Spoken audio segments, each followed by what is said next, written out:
member states must take primary responsibility for financing IGAD programs in a predictable, adequate, and sustainable manner that enables the organization to effectively discharge its mandate.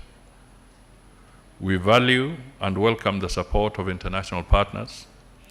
However, such support should remain complementary and supplementary and not foundational. Ownership of IGAD programs, including mediation, must also be reflected in resource commitment by members. While acknowledging with appreciation the contributions of external actors in regional peace initiatives, these efforts should be mainstreamed into Africa-led mechanisms. Safeguarding the integrity of Africa-led mediation requires ensuring that external engagements are aligned with and advances our collective objectives. Ironically again, you find that the people who tend to discredit, and I deliberately use that word, discredit our own African institutions is Africans themselves.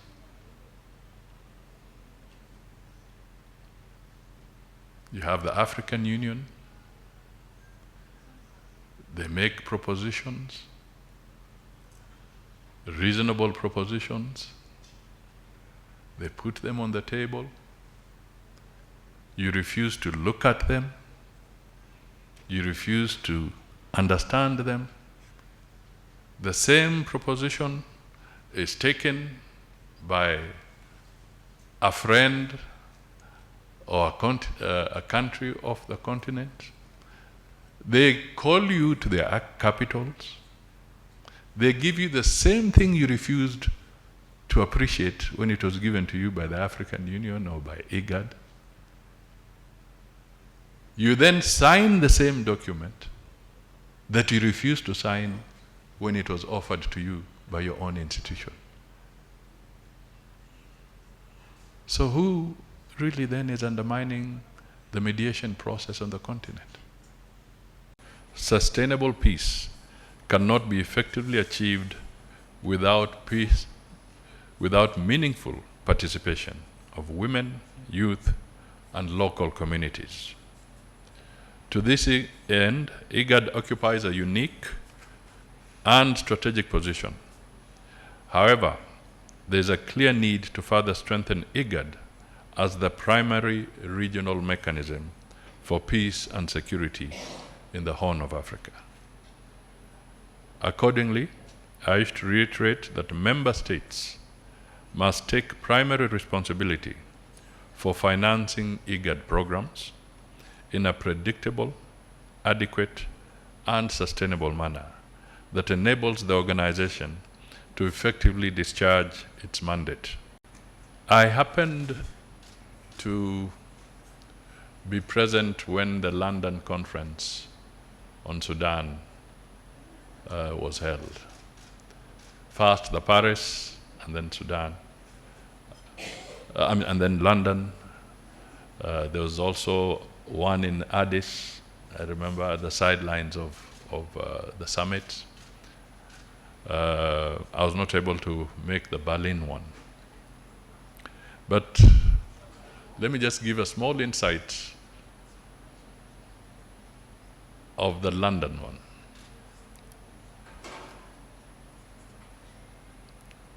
After about 1.5 days of deliberation,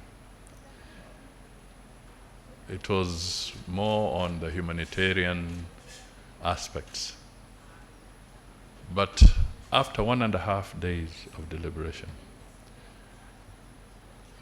that conference was unable to come up with a joint and agreed communique on Sudan.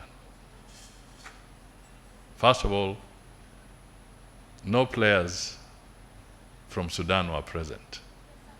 And this has been happening in all the meetings that take place.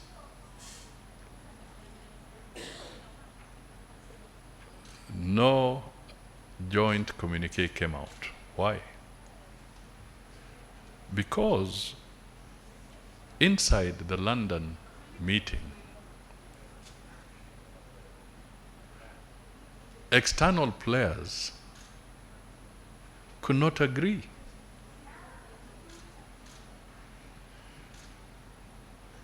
And I was shocked that on a matter of Sudan, and even just talking about the humanitarian effort, without naming the countries,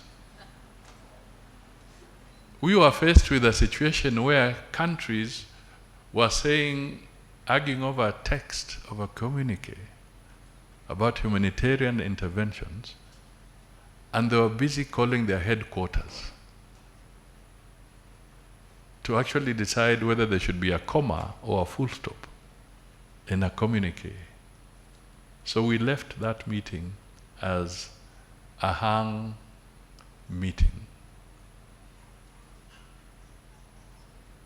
And I was shocked that it was not the Sudanese that had caused it to be hung, but actually external players are the ones that have caused an effort on humanitarian to be hung, the way you have a hung jury, undecided.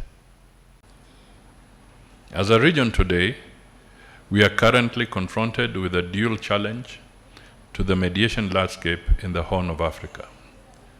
First, protracted and mutating conflicts marked by fragmentation of actors are testing the limits of traditional approaches to peace processes.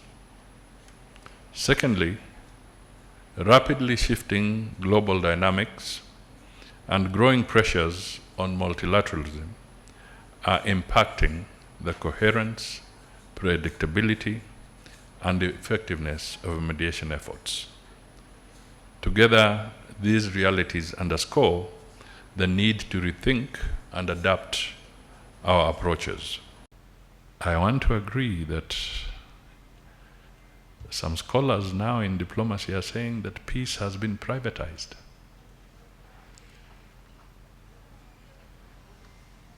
Perhaps even commercialized. Because it's about transactions. It's no longer about humanity.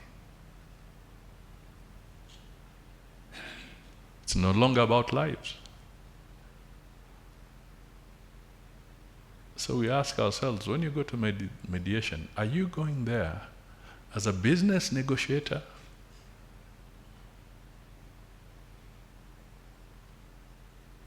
Are you going there as an arbitrator of transactions?